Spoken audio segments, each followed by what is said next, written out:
Milquha b'ferħ id-dikjarazzjoni tal-Ministru Joe Mizzi li waħda mill-prijoritajiet tal-Gvern hija li jinbena pont fil-bypass tal-Imrieħel.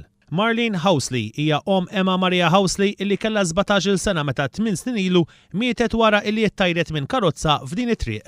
Fl-aħħar se ssir xi ħaġa. Ferħan għal dawk in-nies speċjalment li jqogħdu hemmhekk għax dal-bridge huwa neċessità, mhux luxury. Hemm bżonnu dal-bridge ħalli n-nies li jqogħdu l dawk in-naħat ma jħossuhomx maqtuwejn minħal qormi.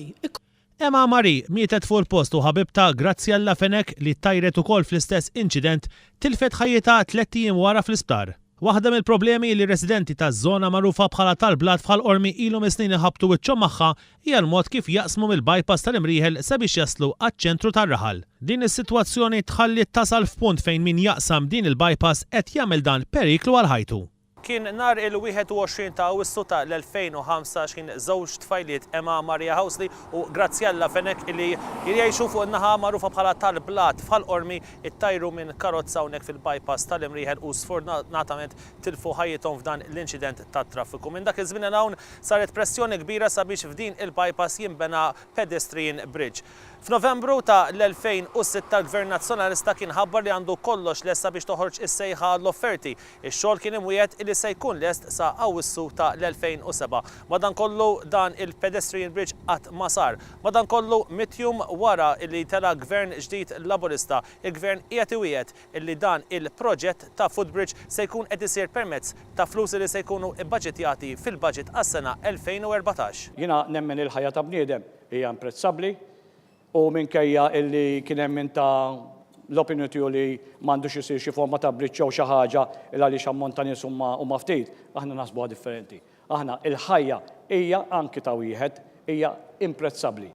Għal Marlene Housley l-aħbar li se jsir il-pont tfisser ħafna. Nirringrazzjah li xi ħadd someone out there cares. Aħna nħossuna f'dad-dulur, dal-uġieħ li qegħdin fih li nobody cares. L-eks-Ministru Austin Gatt li dak iż-żmien kien responsabbli mit-toroq kien qal li il-pont ma jagħmel sens għaliex minnu jaqsmu 42 persuna biss fil-ġimgħa. Fil-każ tal-Imrieħel huwa sempliċi. Għalfejn imur non fuq ma nafx 3/4 miljun biex nagħmel bridge.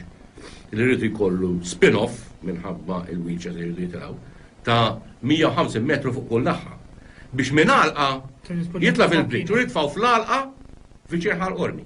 Kien għalhekk li f'Ottubru tal-2010 l-Oppożizzjoni Laburista dak iż-żmien resqet mozzjoni fil-Parlament sabiex isir il-proġett li permezz tiegħu jaqgħad iż-żewġ naħat ta' Ħal-Qormi. Madankollu dakinhar il-Gvern Nazzjonalista inklużi żewġ deputati tiegħu f'dan id-distrett ivvota kontra li jsir dan il-proġett. Wara l-inċident fatali li fih tilfet lil binta Marlene tgħid li ma felħitx iżjed tgħix Ħal-Qormi. Ma flaħx noqgħod iżjed hemm, ma flaħx. Uġieħ kbir hemmhekk kien ikolli ġoddar, speċjalment meta kont nitla' nonxor fuq il-bejt, kont hekk noqgħod inħares lejn dik it-triq u kont ngħid imma ja ħasra. Kif jista' jkun dak il-ħin ma kien għaddej ħadd ma ra xejn. L-unika proġett li għamel il-Gvern preċedenti kien barrieri li qasmu din it-triq sabiex ħadd ma jaqsam min-naħa l-oħra.